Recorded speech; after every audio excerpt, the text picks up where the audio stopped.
I remember a night of cold wind and a small kitchen light. The fridge hummed, mostly empty.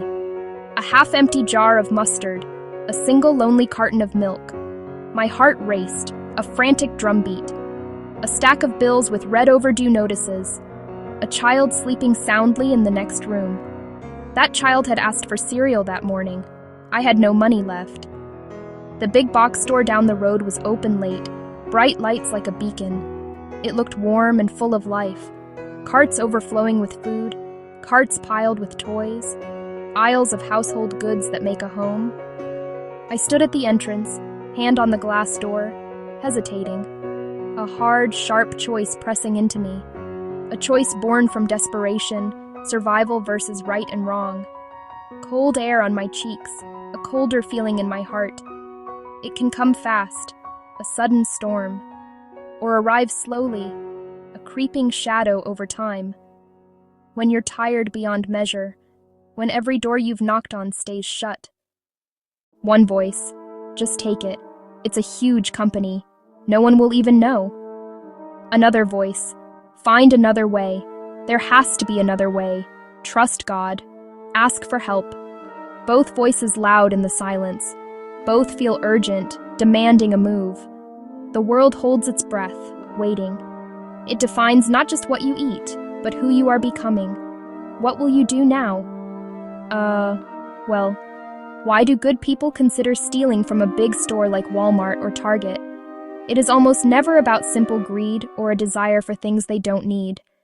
It is the fear of not being able to feed a hungry child. It is the fear of cold nights ahead with no money for the heating bill. It is the fear of an eviction notice taped to your door. It is the fear that a job, any job, will not come soon enough to stop the downward spiral. It is the bone-deep fear that tomorrow will be even harder than today. When this kind of fear takes root and grows, the world of choices seems to shrink until only one or two desperate options remain. People start to believe that they must act alone, that they are invisible to the world around them. They convince themselves the system, the law, or the store management will not possibly understand the weight of their burden. The thought of explaining their situation feels more humiliating than the act of hiding a loaf of bread in a coat. So, the idea of a quick, silent solution begins to look like the only path forward, a secret act of survival in a world that seems to have forgotten them. The act of stealing can look deceivingly easy at first. A person can walk down an aisle, their heart pounding, and with a quick, practiced motion, slip a small item into a pocket or into a bag.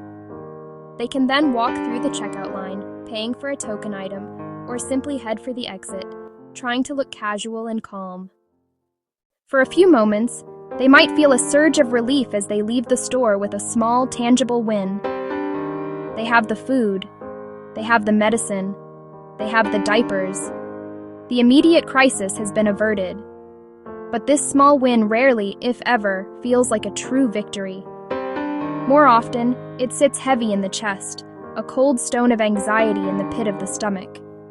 The initial relief quickly gives way to a lingering sense of shame or a corrosive guilt. You may find yourself replaying the moment over and over in your mind, your ears straining for the sound of a siren or a knock on the door. You may begin to lose trust in yourself, seeing a thief in the mirror instead of a parent or a provider. The quick fix comes at a high price, one that is paid not in dollars, but in peace of mind. You know, it's complicated.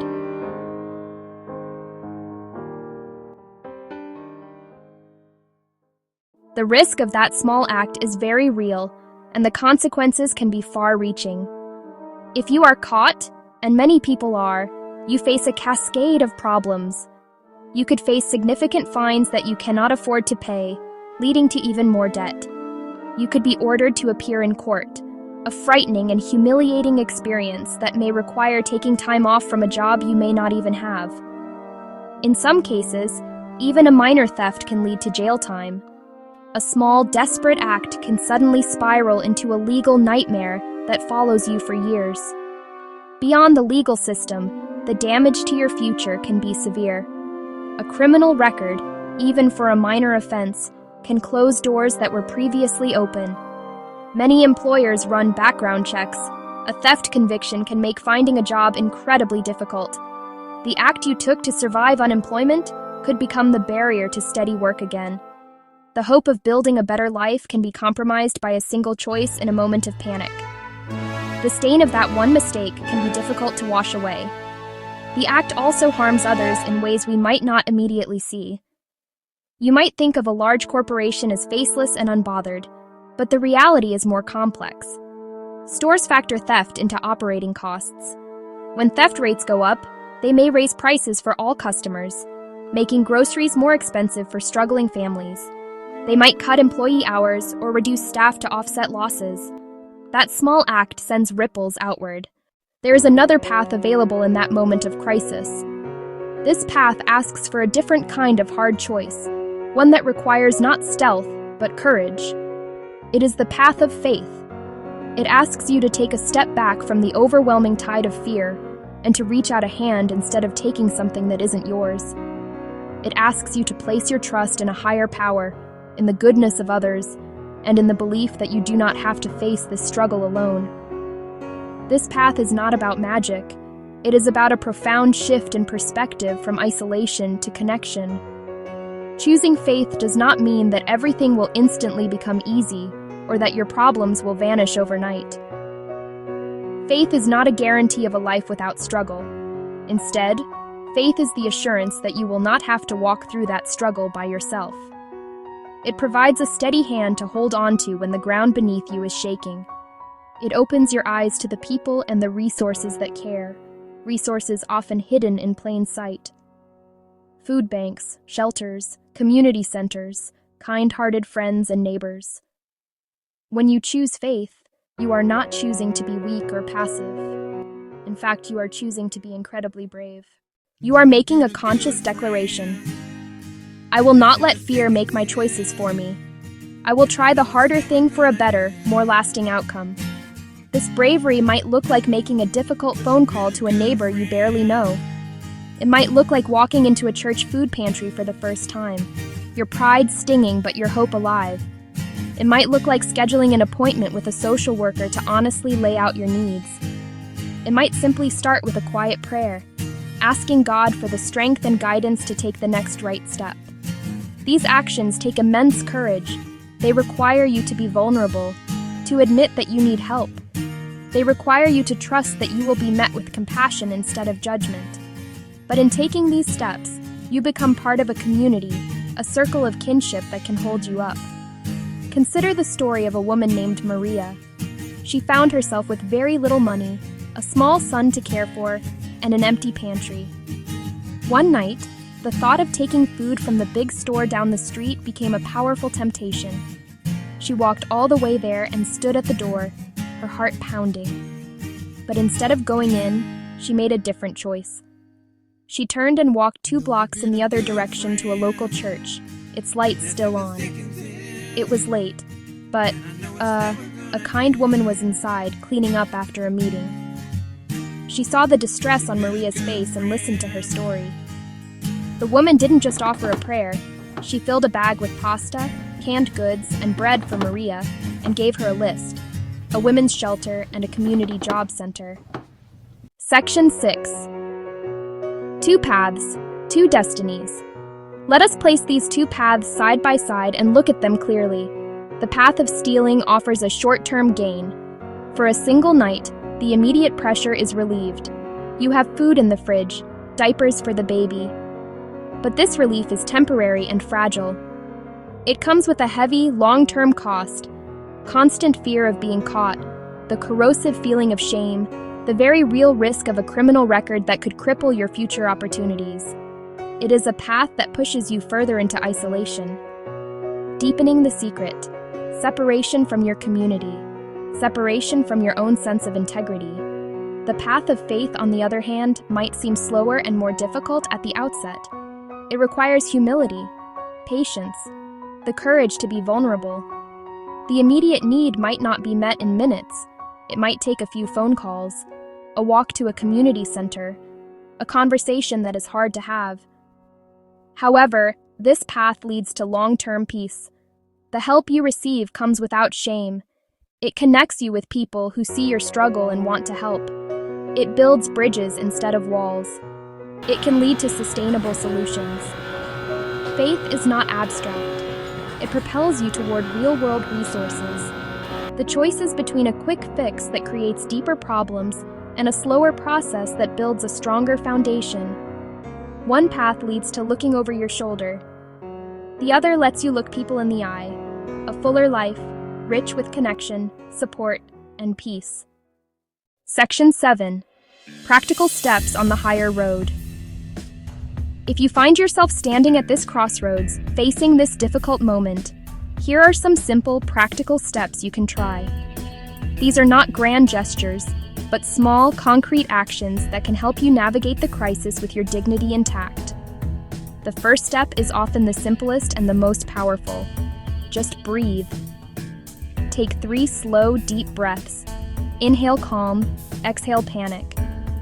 This small pause can quiet the racing in your mind and give you a moment of clarity. You are not giving up. You are giving yourself a chance to think. Next, ask for a small pause in the situation. If you are standing at the store entrance, turn around and walk away from the door. Give yourself the gift of time and distance. Go sit in your car. Sit on a nearby bench. Walk around the block. This physical act can break the temptation's power. In that moment away, you can begin to access other parts of your brain that can plan. They can reason. They can help you remember sources of help. The choice does not have to be made right now, in this state of high anxiety. Now, use that pause to reach out.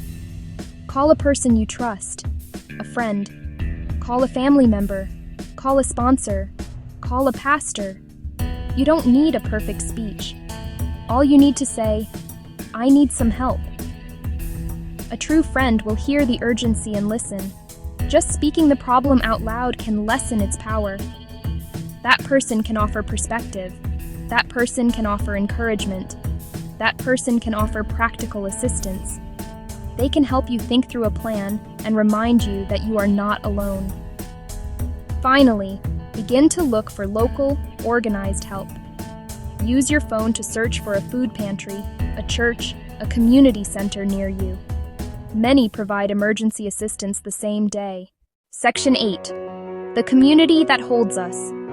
Sometimes people think that faith asks them to be patient and do nothing. But that is a misunderstanding of true active faith. Faith does not call us to be passive. It calls us to act with truth and with care for ourselves and for others. It asks us to be the hands and feet of our own prayers. It asks us to actively seek out the help that exists and to be honest about our needs. It asks us to be resourceful and creative in hard times, using the gifts and talents we already possess, no matter how small they may seem. If you are a witness to someone facing this choice, you are also being called to act. The most powerful response is to show love, not shame. Offer to buy a few groceries. Share the phone number for a local shelter or food bank. Offer to walk with them to a help center. Your one small act of kinship may keep them from a choice they will regret for a lifetime. We are, all of us, responsible for holding each other. Think about the long road ahead, not just the immediate hunger or need. A quick lift may feed a day, but at great cost to your spirit. The path of trust and asking for help can feed you for many days to come, leading to a new job, a new friendship, or a new and resilient hope. A life without the fear of being caught, without the burden of shame. Section 9. A choice for lasting peace. If you feel completely alone in this struggle, please remember this. Many hands are ready to help you. Many hearts are ready to listen without judgment. Churches, synagogues, mosques, shelters, food pantries, caring neighbors, community hotlines, social service centers. If you do not know where to start, try calling a local community information line like 211. A single anonymous phone call can open a door to a whole network of support. In the quiet moment after your choice has been made, breathe again. If you chose the hard way and took an item from the store, know that there is still a path forward. This one mistake does not have to define the rest of your life. You can come clean to someone you trust. You can find a way to return what you took, if possible and safe. Most importantly, you can seek help now. It is never too late to change your course and start making choices that align with the person you want to be. Grace is available in every moment. Hold on tightly to that courage. Keep taking small, steady steps. Build on the help you receive. Let faith anchor you. Let community strengthen you. Celebrate every small victory. Full pantry, job interview, night of peaceful sleep. This is not about following a set of rules just for the sake of it. This is about your own human dignity. It is about living a life that you can be proud of, a life you can respect. It is about being a part of a community that cares for its members, and that you, in turn, can contribute to when you are back on your feet. It is about making the choices that bring a lasting and unshakable peace to your heart. When the night is cold and the fridge is silent, remember the power of this choice. Choose the higher path. Choose courage. Choose to ask. Choose to trust. May you find the help that you need. May your heart find its way to peace. May one small act of faith begin a new and beautiful chapter in your life.